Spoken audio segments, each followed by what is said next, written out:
Hi everybody, it's Lee Caraher, and this is Everything Speaks, where we talk about how everything you do and say speaks for you if you want it to or not. We're going to take a page out of my PR Stratcom world at Forte, and I'm going to talk about how different news sources are now entering the fray, have entered the fray, are changing the landscape, and how we need to think about, everybody needs to think about where they get their information, how is it vetted, how do you reach those people who are news sources, information sources, and from a media relations awareness driving information point of view, what does the landscape look like today? So this is I'm going to show this to you here. Here we go. Our POV drops, why Americans are turning to alternative news sources, and what does that mean? So first, I think it's no surprise to anybody who listens to this podcast or follows Double Forte,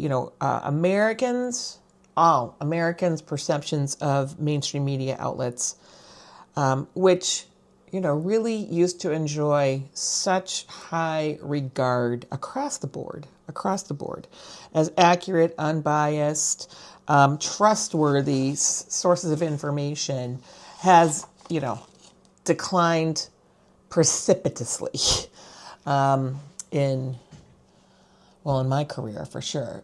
During the time of Double Forte, and really in the last 10 to 12 years. According to Gallup, 33% of Americans express having little confidence in mass media to report the news fully, accurately, and fairly, compared to 31% who reported having a great deal or fair amount of confidence in the media. In the 1970s, as reference, that number on confidence was 68 to 72%. And then by the 1990s, that had plummeted to 51%. And now we're down to 33%. And there's a lot of reasons for that. Cable news really drove a wedge through media as we know it, created lots and lots of opportunities, but it also created opportunities where news doesn't have to be news. You can say you're news when you're not. The FCC definition, et cetera, et cetera, et cetera. So, and with the left and the right, and being able to find your different audiences in very specificity, online, in cable, on YouTube, the whole thing. It's not surprising that we don't trust this category called mainstream media. My husband, who calls our representative often, was told by our congressperson that don't believe the media. Oh, okay. That was a good day. Anyway, so if we think about the people who are delivering news, so many of us get news from TikTok or Instagram or Facebook or Twitter or Snapchat or YouTube or podcasts or whatever, right? There's so many more ways for people to consume news and information, so that there's actually more people covering the news than there were before, or covering the media, because it's such it's a category on its own. So it's important for us as PR, media relations, marketing people to have a pulse on what's going on in media, but also understand how news is disseminating, and how and who has that influence, and how do you trust what you're reading, what you're seeing, what you're viewing. So first, let's talk about the rise of the columnist. So the columnist op-ed page used to be a page, opinion editorial, op-ed, in a newspaper. Have you seen those before? And it would be just one page, and we knew that it was a columnist was and it had an opinion, and could be biased, could be skewed, etc. And the goal of traditional news media, by the definition of FCC, over the air, free airwaves, was you had to have both sides of an issue to talk about something. With cable, you didn't have to do that because FCC was not granting you access to those free airwaves, and you could have singular points of view. I was on the board of KQED San Francisco, which is the San Francisco-based largest public media organization in the country for radio and television together. Now I'm on the board of Friends of Public PBS Wisconsin, which is the Wisconsin-based PBS organization that obviously does a lot of news. And those organizations, as public media funded by people over the have to be free, have to be available over the air and also through other means.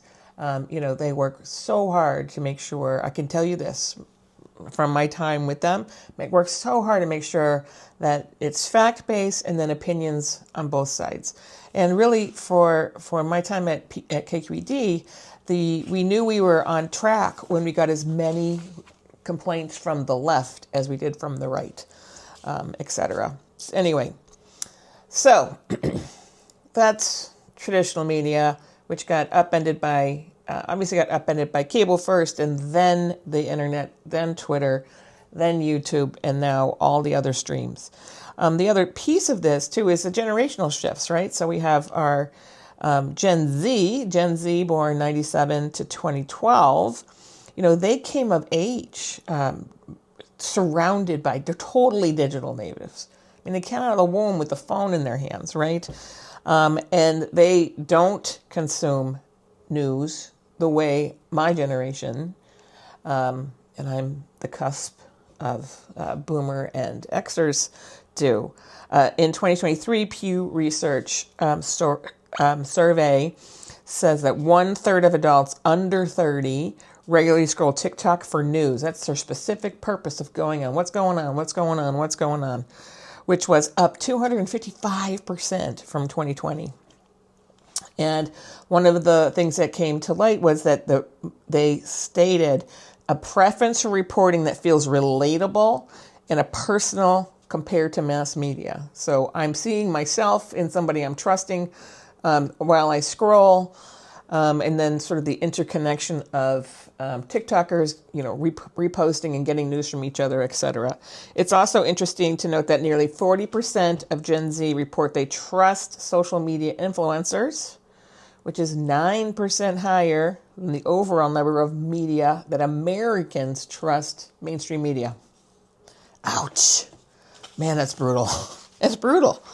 And who are these people? I mean, you have to dig down to see if these, are they being reposted there? I have a friend, Jonathan Poratz, who used to be at Double Forte. He was at Double Forte for 10 years, and he is awesome on Facebook. He is he keeps us all on our toes. Like, did you look at that before you reposted it? Do you know that that's true or not? Let me do Snopes for you. He's my personal Snopes, frankly, because we're responsible for what we share. And it makes it harder if we trust our social media sources, but we don't know if they are, they have the same research and standards that traditional media should have. Question is if they do or not, right? Etc. So that's how misinformation spreads so fast, is that we have a social media influencer, we like that person, we trust that person, we repost, and it was factually incorrect. It's really hard to take it back. Really, really hard to take it back. So almost 40% of U.S. adults under 30 get their news from influencers. And among Americans who get that 40%, 65% say that news influencers help them better understand current events and civic issues. And one person who has risen tremendously in terms of her cachet and respect as a news source is Under the Desk News on TikTok. She's also on YouTube now. And she is a political reporter from a more progressive point of view, but she goes on every single day, every single night. Here's what happened today. It's Under the Desk News on TikTok and on YouTube. She was, her account was responsible for really, they've done the data on this, they've tested this, responsible for getting more young people signed up to be voters than other news sources in the last election cycle. So obviously very important. When we think about the alternatives to traditional media, mainstream media, the big, ABC, NBC, New York Times, Wall Street Journal, The Atlantic, your neighbor, your local newspaper, if you still have one, that kind of stuff. We're spending more time on our smartphones than in paper or on television, right? I actually don't. My TV's through YouTube TV, so I don't get the same things that other people get if they're doing OTA or doing cable or satellite TV, right?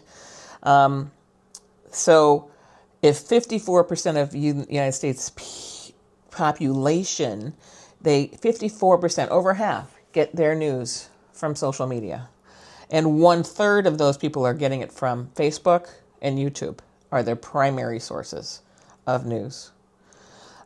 Gen Z and millennials strongly favor TikTok as their go-to channels. And then, of course, we have LinkedIn, which is a huge source of more business-related news, market-related news. And LinkedIn has, a very large editorial staff. They're doing their own news. They have a news staff. And then most traditional media and social media are using LinkedIn as a channel, as a platform to publish their news as well. So you'll see on LinkedIn, what's being watched on the right-hand side, and then depending on what's in your feed. But LinkedIn is a huge source of reliable media in the business sense. And X, Twitter X, even though the popularity is down, most reporters are on X regardless because of the fast movingness of it. Although, there's something like only 6% of people on X generate 90% of the content on X, something like that. It's a little crazy. But then also there's Truth Social, and then there's Blue Sky. There's just so many things. But 54%, I'm going to show you the graphic, 54% are getting their news from all these different sources. To keep in touch, you got to do it all, right? You got to look at the news. You got to look at all of your sources. Otherwise, how are you going to know? Podcasts and you're listening to this one, right? Podcasts, 47% of Americans 12 or older are listening to podcasts at least once a month, up from 41% in 2021. And it's just exploding. It's exploding as a platform. We recommend it all the time. It's a lot of work to do, but if you can be a podcaster and it gives you a really efficient way to drive a lot of content, to do it well, to make it past 10 episodes, most podcasts start and then they stop after 10 episodes because it's a lot of work. But it's still becoming more and more popular. Most of the news cycle, every morning I listen to the podcast from the Wall Street Journal, the New York Times, NPR, and then a whole slew of other things. So Peter Zion, Scott Galloway on Prof G Marketplace or whatever it is. And then I have my other ones, right, which are, the Freakonomics and The Rest is History, one of my favorite podcasts of all time. And then there's all the other podcasts. So I'm also into Premier League soccer and U.S. soccer, so I'm listening to Men in Blazers. I'm getting so much news from the podcasts, both from not traditional media, NPR, Wall Street Journal, and New York Times, and new media, podcasters, so Freakonomics, Men in Blazers, and then the rest is history, etc. And Prof G, not reporters, right? Thought leaders, you know how much I hate that word. So almost all mainstream media have podcasts or taking their streams and they're putting it into podcast form or creating specific podcasts on different topics. There's so many different podcasts you can get from NPR, New York Times, Wall Street Journal. And then so many reporters have lost their jobs and then they've reached it on their own. So think Don Lemon, think Joy Reid. They lost their jobs and so they started their own news world with a podcast and a Substack, which is a blog newsletter. Kara Swisher, who used to be a writer at Wall Street Journal, now she's got On with Kara Swisher. She's also on Pivot with Scott Galloway. And that's their primary distribution. So if we're not thinking about podcasts as a way to reach people, we're not doing well. We're not going to reach all the people we need to reach. The independent news sites, so ProPublica, Straight Arrow News, The Intercept, Substack. So also super important. Substack is where so many journalists have gone to when they set up their podcast. They set up this newsletter on Substack or on Patreon. Patreon more well, and you can those can have free versions and paid versions. And in Axios, the number of Substack journalists in news and politics making more than $1 million has doubled in the last year. 22 newsletters have tens of thousands of paid subscribers.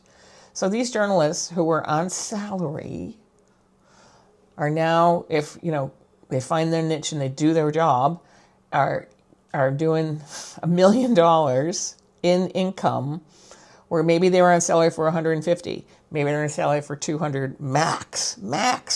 And then you could think about ProPublica and Straight Arrow News and The Intercept as alternative media, but they are more, the people who work for those organizations are on salary for much less dollars than, but they have a different platform, right? Substack is your own platform, your own newsletter. You're doing all the work yourself to make that happen. The other thing that's going on, so you think about Reddit, Discord, Telegram, Twitch, huge Reddit, in particular, a huge source of information, and group information, sort of. If you think about community spaces, they're so popular. They're old. Frankly, in the world, they're not long in the tooth, but they're not like Johnny-come-latelys. But they remain popular, and they can have consistently high engagement from users. And Reddit is now preventing or trying to prevent LLMs from scraping its site for training and for information because of the value of the news that's happening on Reddit. It's almost 20 years old, right? It's almost 20 years old. And it is, what's interesting about Reddit is that, so it was 20 years old. If I was on Reddit, which I was 20 years ago, but the age on Reddit has stayed pretty stagnant.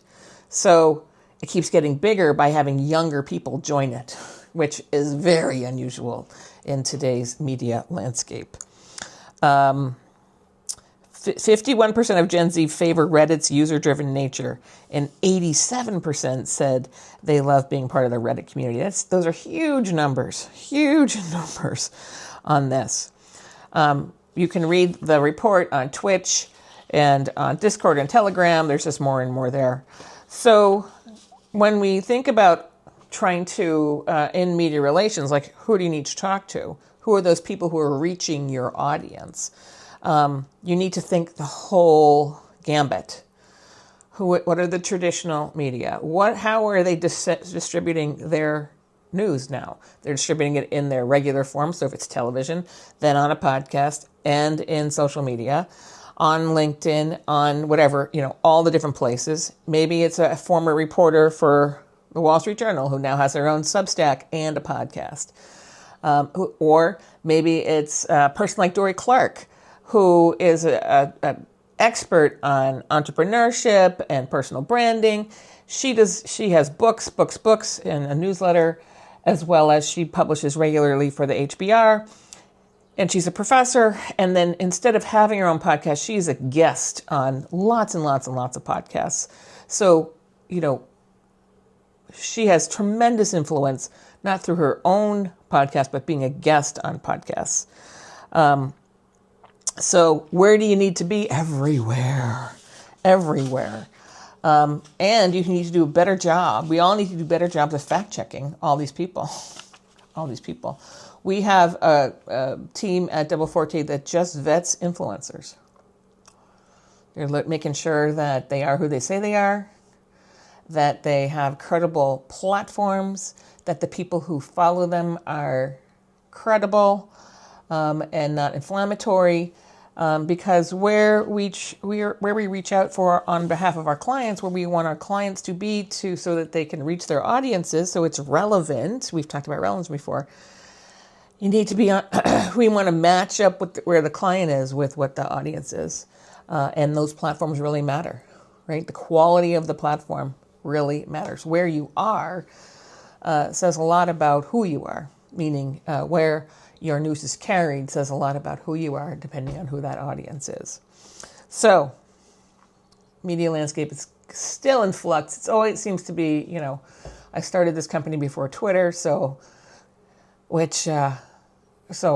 our business model, the thing we do has stayed the same for 20 something years, but how we do it changes all the time. And the discipline we now need to put around, one, identifying those people who reach the audiences we want to reach, number one. Number two, identifying and verifying the veracity of those people and the trustworthiness of those people in terms of carrying a true factual message couldn't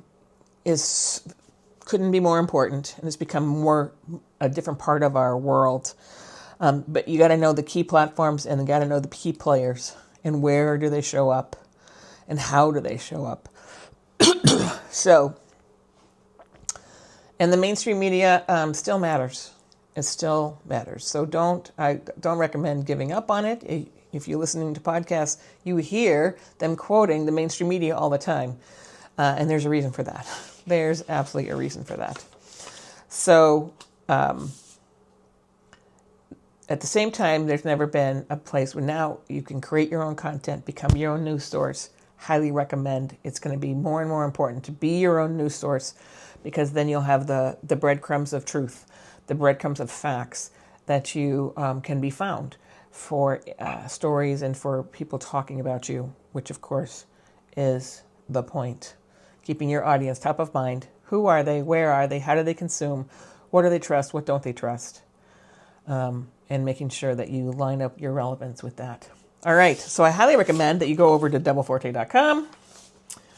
You can also find the link in the show notes for this podcast, and easy download, Why Americans Are Turning to Alternative News Sources and what to do about it. And until next time, I'm Lee Caraher, and this is Everything Speaks.